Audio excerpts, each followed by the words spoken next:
ACL reconstruction या ACL surgery के बाद कुछ लोग पहले जैसे परफॉर्म क्यों नहीं कर पाते? आपने शायद सुना होगा एसीएल सर्जरी हो गई, सब ठीक हो जाएगा। लेकिन कुछ लोग सर्जरी के बाद भी पहले जैसे परफॉर्म, रन या जंप नहीं कर पाते या स्पोर्ट्स में कॉन्फिडेंटली वापस नहीं जा पाते। आखिर क्यों? क्या सर्जरी फेल होगी या प्रॉब्लम कहीं और है? आज रिसर्च के बेसिस पे इसका जवाब समझते हैं। सबसे पहले एक इंपॉर्टेंट बात, एसीएल रिकंस्ट्रक्शन सिर्फ लेगामेंट रिप्लेस करती है, एथलीट को रिप्लेस नहीं करती। सर्जरी नी को मैकेनिकली स्टेबलाइज करती है, लेकिन परफॉर्मेंस सिर्फ लेगामेंट से डिसाइड नहीं होती। रिसर्च बताती है कि सिर्फ 55 टू 65% एथलीट अपने प्री इंजरी कॉम्पिटिटिव लेवल पर वापस आ पाते, और एलिट रिहैबिलिटेशन में भी ये नंबर 80 टू 85% से ज्यादा नहीं होता। तो प्रॉब्लम क्या है?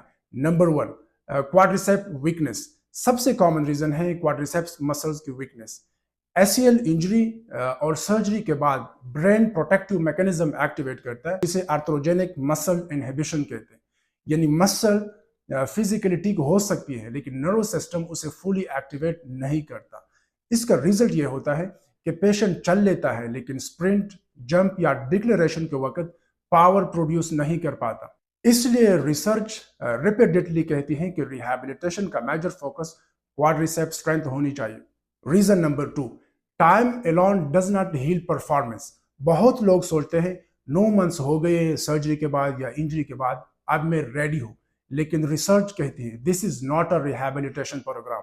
सिर्फ कैलेंडर देखकर रिटर्न टू स्पोर्ट्स नहीं किया जा सकता।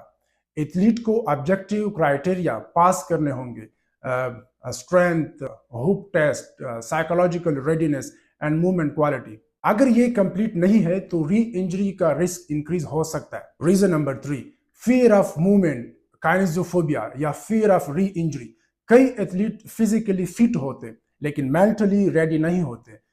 उन्हें हर लैंडिंग में, रनिंग में ये खौफ होता है, ये लगता है कि कहीं एसीएल दोबारा न टूट जाए।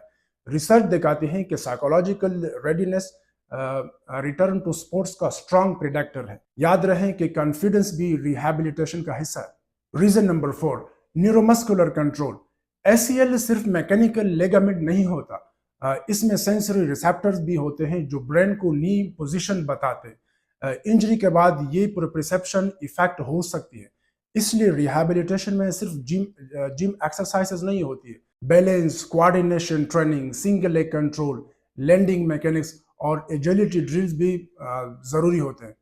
Reason number five, rehab too easy और टू शॉर्ट। कुछ पेशेंट 1-2 महीने फिजियोथेरेपी करवाते, पेन इंटेंसिटी कम हो जाती है, पेन रिड्यूस हो जाता है और वो समझते हैं कि रिहैबिलिटेशन कंप्लीट हो गई। लेकिन स्पोर्ट्स रिहैबिलिटेशन का गोल सिर्फ पेन कम करना नहीं होता, परफॉर्मेंस रिस्टोर करना है।